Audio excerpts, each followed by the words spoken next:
Of সিজনে গোটা ইলিশ মাছের যদি একটা পাতুরি বানানো হয় তাহলে কেমন হয় দেখুন বন্ধুরা, এবং আমার ভিডিওটা পুরো দেখবেন। আর দেখুন কিভাবে পুরো মাছটা সুন্দর সেদ্ধ হয়েছে আর দেখতে কেমন হয়েছে কমেন্টে একটু জানাবেন। গোটা ইলিশ মাছের পাতুরি বানানোর জন্য ইনগ্রেডিয়েন্টসগুলো বলে দেবো। গোটা ইলিশ মাছ, কলা পাতা, নুন, সর্ষে পোস্ত বাটা, সর্ষের তেল, হলুদ গুঁড়ো, লঙ্কা গুঁড়ো। ইলিশ মাছটা ম্যারিনেট করানোর জন্য নুন, হলুদ গুঁড়ো, লঙ্কা গুঁড়ো, খানিকটা পরিমাণ সর্ষের তেল আর সর্ষে পোস্ত বাটা দিয়ে দেবো। মশলাগুলো সব ভালো করে মিক্সড করে নিয়ে মাছের গায়ে মাখিয়ে দেবো। আর এইটা আধ ঘন্টা মতো ম্যারিনেট করার জন্য রেখে দেবো। উনুনে ফ্রাইং প্যান বসিয়ে দিয়েছি, তার মধ্যে খানিকটা তেল দিয়ে দিলাম।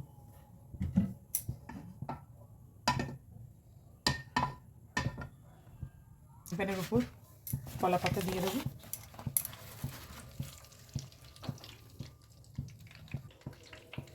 ইলিশ মাছটা আধ ঘন্টা ম্যারিনেট হয়ে গেছে।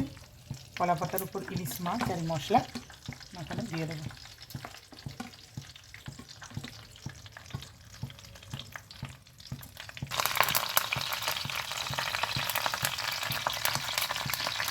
উপর কাঁচা লঙ্কা কয়েকটা দিয়ে দেবো। তো কলা পাতাটা মুড়ে দেবো।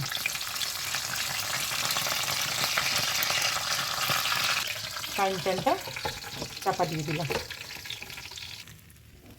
দেখুন বন্ধুরা, গোটা ইলিশ মাছের পাতুরি আমাদের একদম রেডি হয়ে গেছে।